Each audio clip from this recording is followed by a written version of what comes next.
Little bit of bird droppings here on a football Thursday. PHNX Cardinals, Johnny Venerable, Bo Brock. Bo, the Arizona Cardinals will have to wait another week for their second first-round pick in Missouri product, Darius Robinson, who is not activated off of injured reserve this week. What more can you tell us? Yeah, it just seems like the Arizona Cardinals are proceeding with extreme caution. And you look at this run defense that can't slow down a single opposing offense at all. I mean, they've given up 400 yards on the ground the last 2 weeks, and they can't generate any pressure. Doesn't seem like they can create any negative plays. And I know we've only seen a small sample size, Johnny, but I think we're almost at some point, just because he's a rookie, discounting what the impact could be just getting Darius Robinson back in this lineup and just acquainted and trying to get him up to speed in this rotation. Yeah, he was an all SEC product, had 8.5 sacks last year, 14 tackles for loss. And like, if you want to throw college stats to the wind, all you have to do is look back at training camp. If you were in Glendale this year, I mean, he was their most impressive, I thought at times, front seven player. That includes veterans, that includes the guys they brought in free agency. And so, I think you and I both contended that he would have a major impact. And then the injury happened, right? You were at that faithful practice where it looked like, he could miss significant time. And so that's why we were optimistic and still are that he's going to return this month, the month of October. But I think had the Cardinals been playing better defensively, which is a huge stretch right now, given where the numbers are, we've broken it down every single day. But if you were getting contributions elsewhere, I feel like, yes, you want to see Darius as a fan, but you would understand the caution. Now it's like, well, Darius is almost like break glass in case of emergency. This is an emergency. The Cardinals' defensive line right now resembles very much of what it did last year. The Cardinals are dead last against the run. They're second to last in pass rush efficiency. And so Darius helps both of those things. But I understand they are playing the absolute long game, just like they did with Kyler Murray last year, where they don't want to compromise the ex-SEC standout. And I get that. But at the same time, it's like, who is preventing opposing teams now against San Francisco, Green Bay, and the Chargers in consecutive weeks from stopping the run? Like the Cardinals themselves, this is a self-inflicted problem. And if we're sitting here talking about a first-round pick has to save this front seven, that's more an indictment of how this team chose to team build in the offseason. And that is not fair to Darius. So I'm in support of taking their time with Darius because the Cardinals need to figure this out on their own.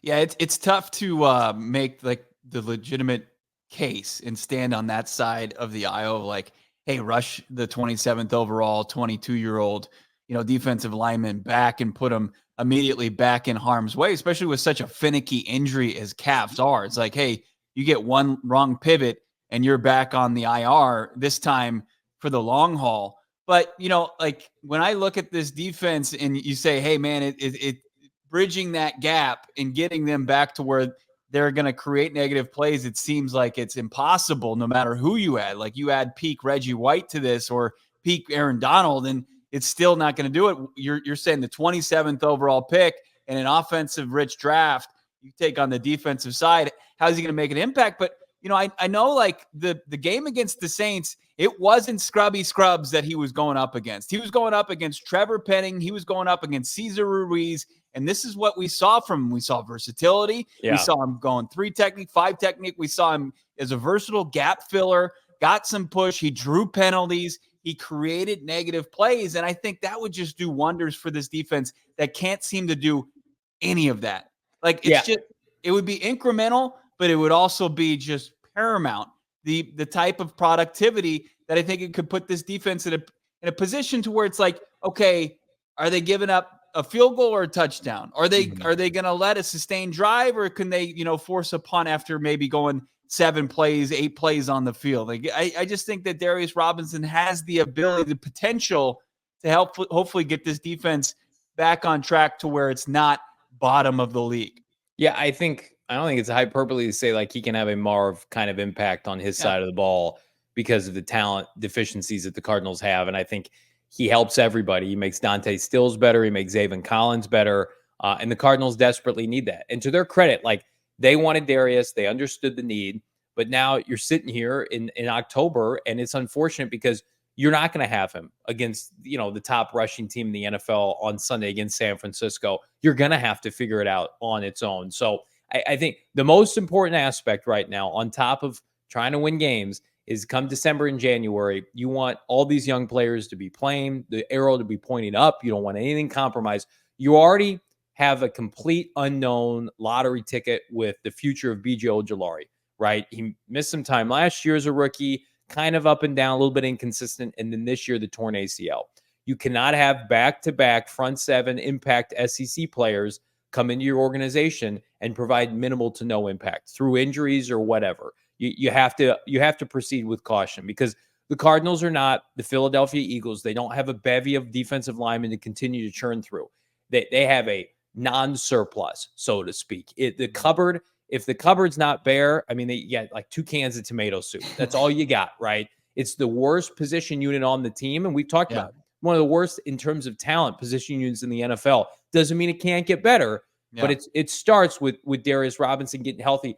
I don't want to put you on the spot here, but prediction time. Like, I see a lot of people saying, well, he didn't get activated this week. That means he's weeks away. Would you agree with that, or would you feel like the timeline still is very much week to week? No, I think it's week to week. I mean, I know that he's got some ground to cover as far as getting back into football shape, because, being 100% healthy with the calf doesn't mean he's 100% up to speed. But no, I do disagree with that. I think that Darius Robinson is a guy that once his practice window opens and that 21-day period begins, that it's probably going to be a matter, especially the position that he plays on the defensive front, that he can be, okay, windows open, practices Wednesday, Thursday, Friday, and is activated, come Saturday before, the Packers game potentially. I do want to get your thoughts before we get out of here. Jeremy Fowler of ESPN reported yesterday, Bo, that it looks like the Arizona Cardinals prized right tackle addition of free agency, Jonah Williams.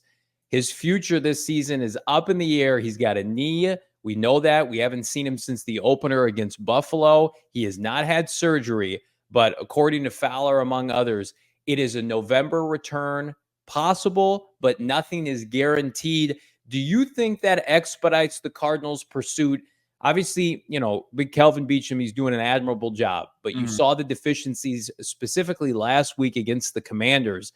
Do the Cardinals pursue any kind of street free agent help? Do they bring in practice squad guys just to give them a boost? Because obviously Christian Jones was activated off injured reserve. We'll see how that turns out. But right.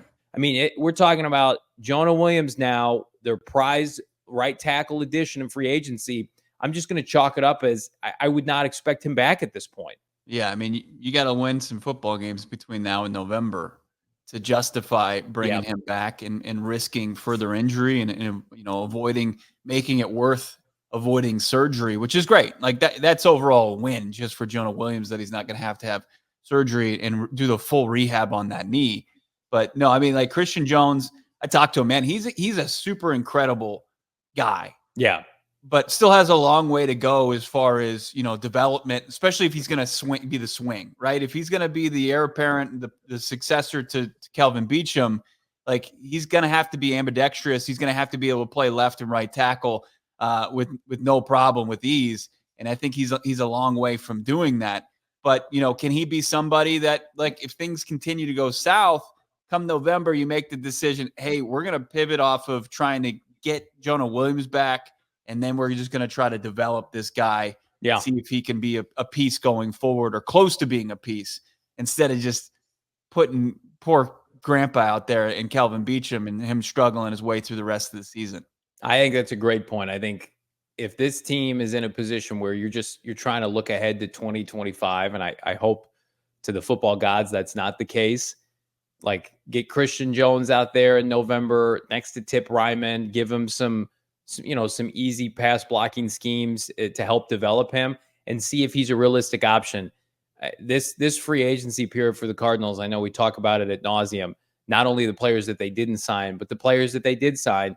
Poor Monty Austin-Ford. It's Steve Keim-esque in the first round of the NFL draft. He's batting like 100 right now between Justin Jones out for the year, Jonah Williams potentially done for the year, Sean Murphy-Bunting, Bilal Nichols. These guys are underwhelming. Save for Mac Wilson. I mean, that the month of March was not kind to the Cardinals' second-year GM, but Yeah. it is a draft and develop league. And thankfully, the rookies, the second-year players all seem to be carrying their weight for this franchise. Yeah, we don't wish another lost season, just a develop season. Who are young guys that we can move forward with? But the question remains for you out there. Was it the right move to maybe not open the practice window for Darius Robinson? Are you okay with them proceeding with an extreme caution? Of course, drop a comment here on PHNX Cardinals, PHNX Sports. Make sure you're subscribed. You're following Johnny Venerable. You're following me. You're following PHNX_Cardinals on Twitter and Instagram. Any parting words before we clean up these bird droppings? Leave a like, leave a comment. We'll see you on a football preview show on Friday. Cards at Niners. Help us, please help us get a dub. We'll see you then. We all silly like the mayor.